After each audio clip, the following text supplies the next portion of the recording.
What is going on, guys and gals? So your APU isn't working. What's going on with it? Well, this is what this video is going to be about. The other day I had the APU on this go down on me. Was in the middle of loading and it went down on me, excuse me, daggone. And it ended up going down on me. So what I'm going to try and do is to help some of you others possibly diagnose your APU and why it went down on you, why it's not running. What are y'all looking at? You looking at this? Don't y'all worry about that. I got in a fight with a little porcupine, alright? I ain't plucked them out yet. Anyway, so I'm going to try and help some of you others that may have APUs, never worked on them, never done anything but check the oil in them, try to save you a few bucks and maybe possibly get it back up and running yourself. And yeah, so let me get out to the APU and well, first let me backtrack a little bit. Some of the first things you want to do is obviously make sure you have power back to your controller in the bunk. If it's not lit up, you don't have any power to it, then a couple of things could be the issue with that. One, you've got a blowed main link fuse that runs down to your battery, okay? So you would want to check that, check your main power wire from your controller down to your battery, and it'll have a fuse link. It'll be a big bus bar looking thing. Check to see if it's connected, not corroded, whatever. Make sure the battery terminal itself is connected to the battery, tight, not corroded, any of that nature. And if that checks out okay, then it could possibly just be your controller itself. Now, however, if you do have power to the controller, what you can do is on the on-off position or button, push and hold that button down, and what you're doing is just kind of bypassing the circuit for itself starting, and it'll allow you to just sit there and crank on the APU. And what you're wanting to do is listen to how that motor is turning over, okay? If it's turning over fairly quickly but has a consistent sound to it, like a consistent sound, that's what you're listening for, because what you're really wanting to do is listen to the compression of the motor, okay? So if it has a solid rotation sound, chances are it's got good compression. But if you hear it galloping like a whoa, whoa, whoa, whoa, whoa, whoa, whoa, whoa, whoa, whoa, whoa, then you have possibly a cylinder that's not as high as compression as the other cylinders. So it could be compression rings or something of that nature. Something's going on with that cylinder that's not allowing it to have the compression it needs to fire, okay? So in that instance, if it's turning over quickly and it has a solid compression sound to it, then you need to go on to the next step and figure out if you have a blowed fuse in there, or if you got a fuel issue, or what the issue is. And that's what I can show you on the APU itself. So let me get back there and we'll check it out. All right, guys, so hopefully you can hear me out here. And the APU in general that I'm talking about will be for a Carrier Comfort Pro. This is the one that I'm dealing with.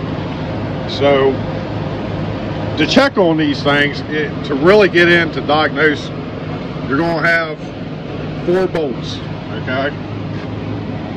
are about 13 millimeter or a ½ inch. So you'll have one here,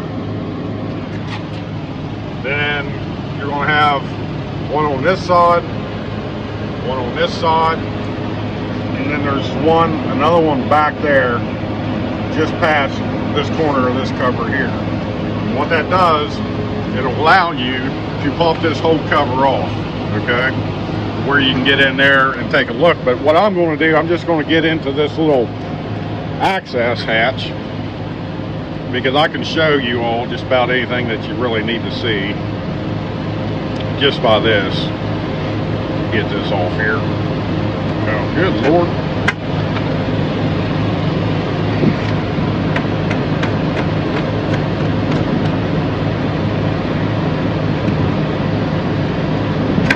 Alright, let's get this off here.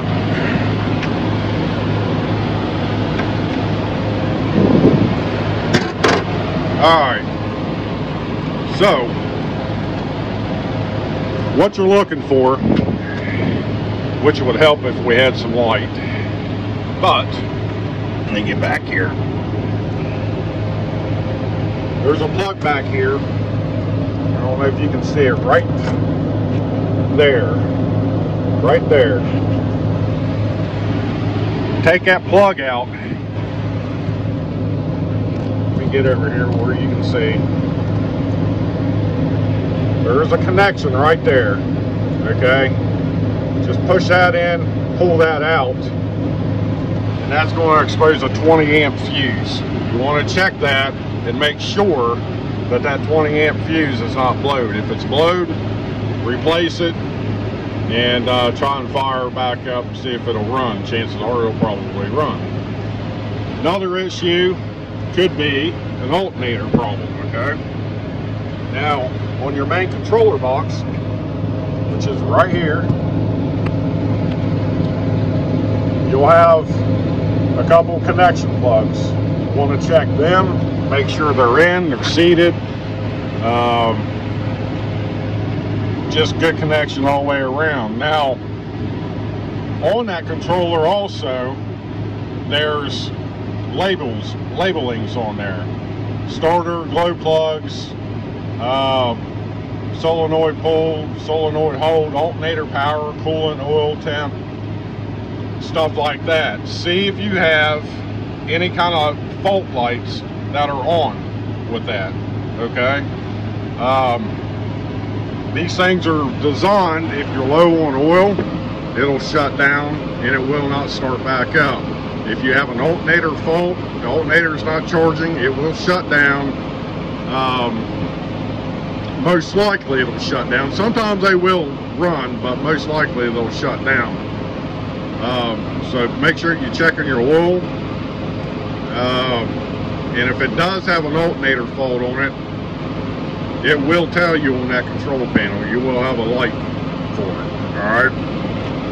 So, if everything of that nature checks out, then the only other thing that it could be is a fuel issue. Okay? You're going to have a fuel issue. Now, on this particular model, this has a mechanical fuel pump. Like,